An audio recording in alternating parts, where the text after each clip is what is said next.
दिनांक 26 नवंबर वर्ष 2020, 8वीं कक्षा मैथ्स।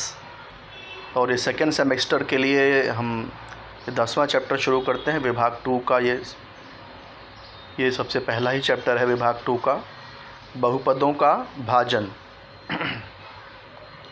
बहुपदों का भाजन समझने से पहले बहुपद क्या होता है पहले वो समझ लीजिए। देखिए यहाँ पर एक परिभाषा दी है, एक चरांक वाले बैजिक व्यंजक के प्रत्येक पद में चर का घातांक पूर्ण संख्या हो तो वह व्यंजक एक चरांक वाले बहुपद होते हैं। अब ये चरांक क्या होता है, चर क्या होता है, घातांक क्या होता है, ये समझ लीजिए ज़रा। देखिए ये एक व्यंजक है, x² + 2x + 3 एक व्यंजक है। इसमें जो x है, ये x जो है चर है, चर है। और इसके ऊपर देखिए ये x² लिखा है, तो ये जो 2 है ये उसका घातांक है। यहाँ पर ये 2x है, तो यहाँ x के ऊपर कोई नंबर नहीं यानी 1 है, यहाँ पर घातांक 1 है। अब ये 3 है, 3 का मतलब 3x घाते 0। x घाते 0 लिखते नहीं है क्योंकि x घाते 0 का मतलब 1 होता है, तो 3 × 1 1 3 हुआ। तो यहाँ 3x नहीं है लेकिन x घाते 0 यहाँ पर होता है, तो इसलिए यहाँ पर x का घात 0 हो गया। तो यहाँ चर के घात क्या हो गए, 2, 1 और 0। चर क्या है, यहाँ पे चर x है और चर के घात क्या है, 2, 1 और 0 है। इस बहुपद में देखिए, इस व्यंजक में देखिए, यहाँ पर चर y है और चर के घात क्या है, 3, 2, 1 और 0। तो ये हो गया चर और ये हो गया घात। तो किसी भी व्यंजक में यदि एक ही चर हों और उनके जो घात हों वो पूर्ण संख्या हो, पूर्ण संख्या का मतलब होता है 0, 1, 2, 3, 4, 5 अनंत, यानी कि 0 से शुरू होता है और सारे पूर्ण अंक होते हैं, यानी दशमलव के अंक नहीं होंगे, दशमलव या माइनस या बटे में नहीं होगा, तो वो बहुपद कहलाता है। तो ये था बहुपद का परिचय। अब इन बहुपदों को भी हम लोग जोड़ना, घटाना, गुणा करना, भाग देना, ये सारी चीज़ें कर सकते हैं। अब दूसरी चीज़ बहुपद की कोटि क्या होती है देख लीजिए, इसी में समझ लेते हैं। देखिए अभी हमने देखा कि यहाँ पर चर का जो घात है वो 2 है, 1 है और 0 है, तो सबसे बड़ा घात क्या हुआ, 2। तो इसलिए इस बहुपद की कोटि हो जाएगी 2। जो सबसे बड़ा घात होगा वही बहुपद की कोटि होती है। अब यहाँ पर देखिए चरांक y है और उसके गुणांक क्या है, 3, 2, 1, 0। तो सबसे बड़ा घात कौन सा हुआ, 3 हुआ। यहाँ सबसे बड़ा घात 3 हुआ, इसलिए इस बहुपद की कोटि हो जाएगी 3। तो बहुपद में सब चर के जो सबसे बड़ा घात होता है, सबसे बड़े घात को ही उस बहुपद की कोटि कहते हैं। अब इसमें देख लीजिए, यहाँ पर चरांक क्या है, x है।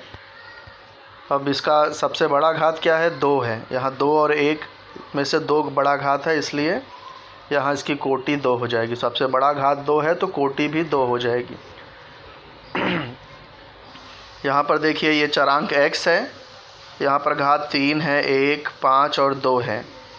तो सबसे बड़ा घात यहाँ पर 5 दिख रहे हैं, तो इसका सबसे बड़ा घात क्या है, 5 है, तो इसलिए इसकी कोटि भी 5 हो जाएगी। अब आगे हम समझते हैं कि भाग कैसे दिया जाता है, बहुपद का बहुपद में भाग कैसे देते हैं। देखिए एक पद वाले बहुपद में एक पद वाले बहुपद से भाग दे रहे हैं। इसके बाद हम सीखेंगे कि बहुपद में जिसमें बहुत सारे पद हों, ऐसे बहुपद में एक पद वाले बहुपद से कैसे भाग दिया जाता है। तो एक पद का एक पद से समझ लेते हैं। जैसे यहाँ 15p³ भागे 3p है,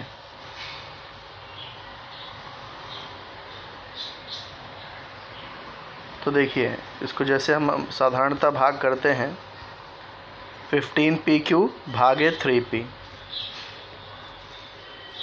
अब 15 भागे 3 कैसे करेंगे, 3 × 5 = 15 होता ही है, तो इसलिए यहाँ 5 आ जाएगा। और ये p² कैसे है, देखिए यहाँ p घाते 3 है, यहाँ p है, तो ये एक p और इसमें का भी एक p कट जाएगा, तो p⁻³ है, एक p अगर कट गया तो p² बचेगा, वही p² यहाँ लिखना है। इसके बाद इन दोनों का गुणा करके यहाँ लिख देना है 5×3 = 15 p² × p p³, फिर ये माइनस कर देंगे, शेषफल 0 आ गया। यहाँ पर देखिए ये आपको करने के लिए दिया है, ये भी माइनस में है, ये भी माइनस में। जब दोनों माइनस में हो तो आंसर हमेशा प्लस में आता है। दोनों ये भाज्य और भाजक, ये दोनों के साइन, दोनों के चिन्ह अगर सेम होंगे तो आंसर प्लस में आएगा। दोनों के चिन्ह अलग होंगे, यानी कि एक माइनस में हो एक प्लस में हो, तो आंसर हमेशा माइनस में आएगा। तो ये कैसे करेंगे देखिए, 9 है 36 है, तो 9 चौक 36 होता है, तो ऊपर 4 आ जाएगा। ये x⁻⁴ है, x है, एक x यहाँ पर कट जाएगा तो x घाते 3 बच जाएगा, तो अच्छा 4x³ आ जाएगा। अब जब इसको यहाँ पे गुणा करेंगे तो ये -36 x⁻⁴ आएगा नीचे। अब घटाते समय चिन्ह बदल जाता है, तो इसलिए ये नीचे आपको प्लस में लिख देना है, प्लस -36 x⁻⁴ यहाँ लिखेंगे, माइनस के नीचे छोटा सा प्लस लगा देना आप, क्योंकि घटाते समय चिन्ह बदल जाता है। उसके बाद ये शेषफल आ जाएगा 0। अब यहाँ पर देखिए ये एक माइनस में है एक प्लस में है, तो आंसर माइनस में ही आएगा, माइनस। अब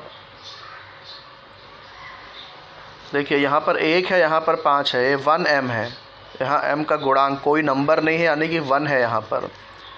तो 5 में 1 से भाग देंगे तो 5 ही आएगा, तो -5, और m का देख लीजिए 1m यहाँ पे कट जाएगा तो 1m बचेगा, तो -5m, यहाँ पर -5m आ जाएगा।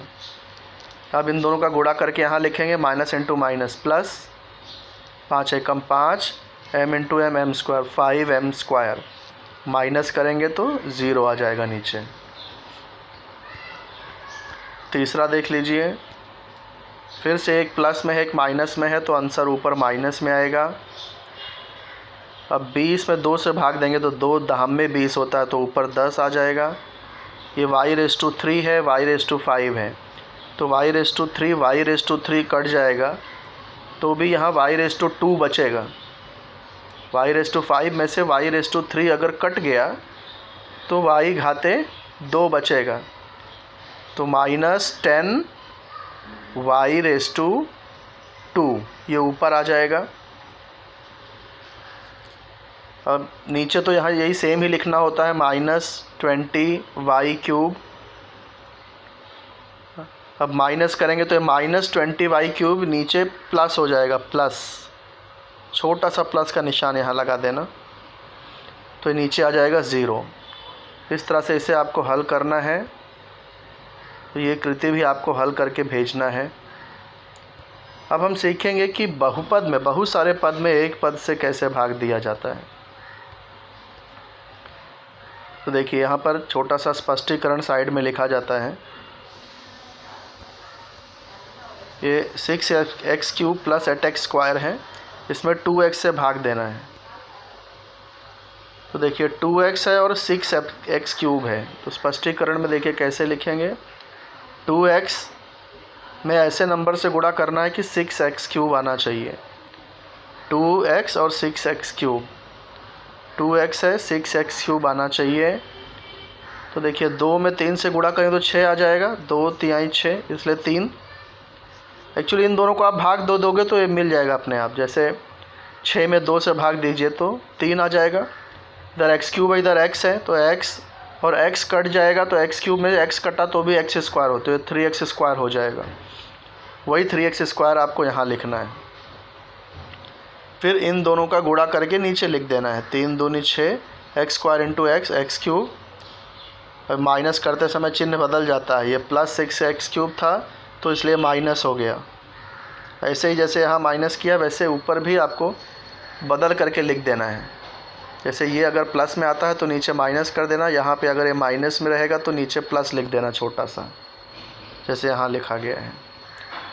तो ये 6x³ - 6x³ 0 हो जाएगा। 8x² नीचे आ गया। अब फिर से स्पष्टीकरण देंगे। 2x है, 8x² आना चाहिए। 2x है, 8x² आना चाहिए। तो देखो 2 चौक 8 होता है तो 4 आ गया x, और यहाँ x² है तो x कट जाएगा, x² में से x कटेगा तो x आ गया। 4x, ये प्लस 4x है तो ऊपर प्लस 4x आ गया। अब इनका गुणा करके नीचे लिख देना है। 4 दूनी 8, x इंटू x, x²। अब ये प्लस 8x² है इसलिए जो नीचे माइनस हो गया, चिन्ह चेंज करके लिखा जाता है। Plus 8x² minus 8x², 0। ऐसे ही दूसरा उदाहरण भी समझ लेते हैं।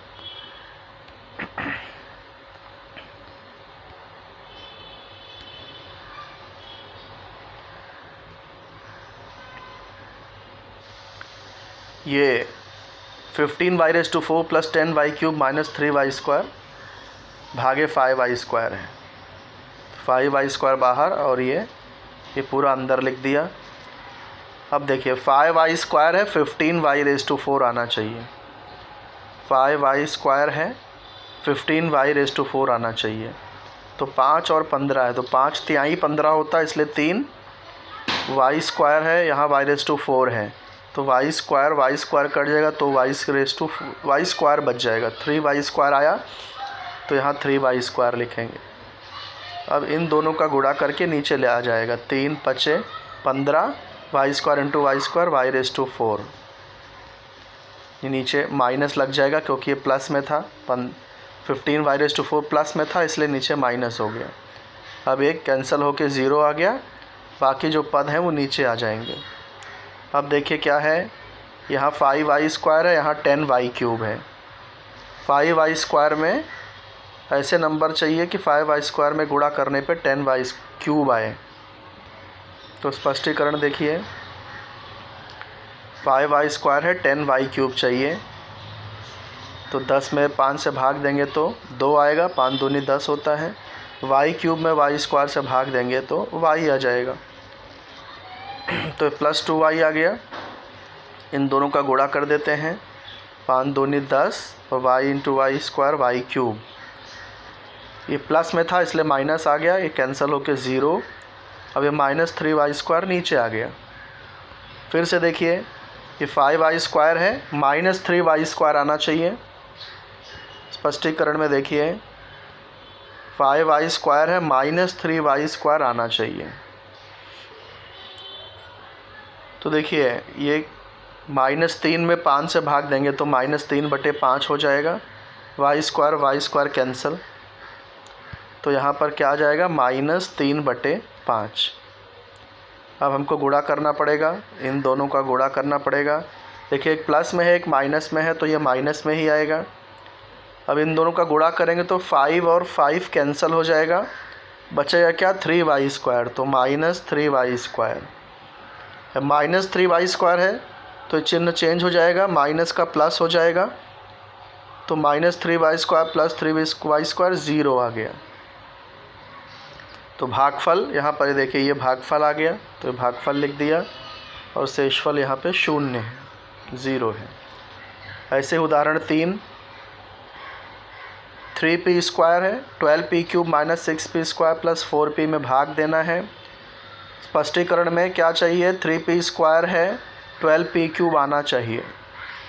3p² है, 12p³ आना चाहिए। तो देखिए 3 चौक 12 होता है तो 4 आ गया। p³ और p² कटेगा, p बच जाएगा तो 4p आ गया। तो यहाँ लिखेंगे 4p। अब गुणा कर देंगे, 4 तिहाई 12, p इंटू p², p घाते 3। ये प्लस 12p³ है तो इसलिए माइनस हो गया। +12³ -12³ ये 0 हो गया। अब -6p² प्लस 4p नीचे आ गया। फिर से स्पष्टीकरण में जाएंगे। 3p² है, -6p² आना चाहिए। 3p² है, -6p² आना चाहिए। तो देखिए एक प्लस में है, एक माइनस में है तो ये हमेशा माइनस में आ जाएगा। चिन्ह विपरीत होते हैं, एक प्लस एक माइनस हो तो ये माइनस में आएगा। 3 दूनी 6 होता है तो 2, पी स्क्वायर तो कट जाएगा तो -2 आ गया, तो इसलिए ऊपर आ जाएगा -2। अब इन दोनों का गुणा करेंगे, माइनस और यहाँ प्लस है तो माइनस ही आएगा, plus into minus minus. 2 × 3p square करेंगे तो 6p स्क्वायर हो जाएगा, -6p स्क्वायर था तो प्लस हो जाएगा, -6p square plus 6p square तो 0 हो गया, प्लस 4p नीचे। अब देखिए यहाँ पर p का घात 1 है, यहाँ पर p का घात 1 है, और यहाँ पर जिससे हम भाग दे रहे हैं वहाँ पर p का घात 2 है, तो यहाँ p का जो घात है वो ज़्यादा है और शेषफल में p का घात कम है, इसलिए अब आगे भाग नहीं जाएगा। तो यहाँ भागफल आएगा 4p - 2, शेषफल आ जाएगा 4p। बढ़ते हैं अगले उदाहरण पर।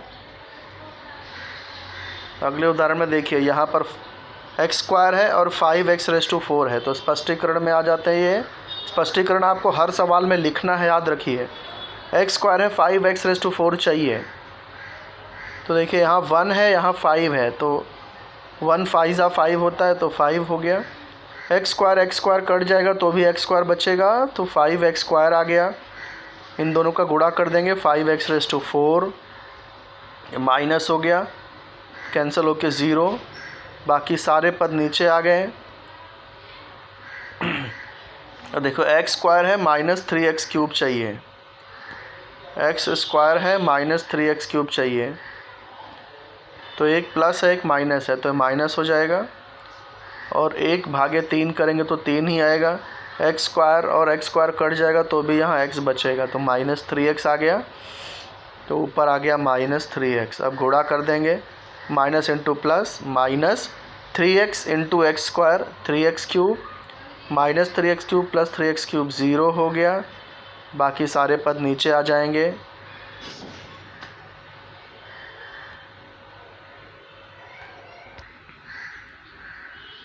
तो -3x और x² है, माइनस इंटू प्लस तो माइनस आ जाएगा, 3x × x² 3x², -3x² है तो चिन्ह चेंज हो जाएगा, घटाते समय चिन्ह बदल जाता है, तो प्लस 0 हो गया, सारे पद नीचे आ गए। अब देखिए x² है और 4x² चाहिए, x² है 4x² चाहिए, तो x² तो पूरा ही कैंसिल हो जाएगा, तो सिर्फ 4 बच रहा है, तो इसलिए यहाँ पर आ जाएगा +4। गुणा कर देंगे तो 4x² हो गया, +4x² है तो इसलिए माइनस कर देंगे, कट के 0 हो गया। अब ये आ गया। अब देखिए यहाँ 2x है, यानी x का घात कितना है, 1 है यहाँ पर, और यहाँ x का घात 2 है, इसलिए अब आगे भाग नहीं जाएगा, तो ये भागफल हो गया और शेषफल 2x - 6 हो गया। अब इसी एक्सप्लेनेशन के आधार पे आपको प्रश्न संग्रह 10.1 करना है। आप लोग हल करके ग्रुप में भेजिए। कभी आपको आंसर यदि रॉन्ग आया या फिर आपको नहीं समझ में आ रहा है तो आप मुझे रिप्लाई करना, मैं इसको भी हल करके आपको भेजूंगा और समझा करके भेजूंगा। याद रखिएगा, आपको याद रखना है कि 7, 8, 9, 10 ये अंतिम 4 सवाल इस वर्ष एग्ज़ाम में नहीं पूछे जाएंगे, इसलिए इन्हें आपको नहीं करना है। धन्यवाद।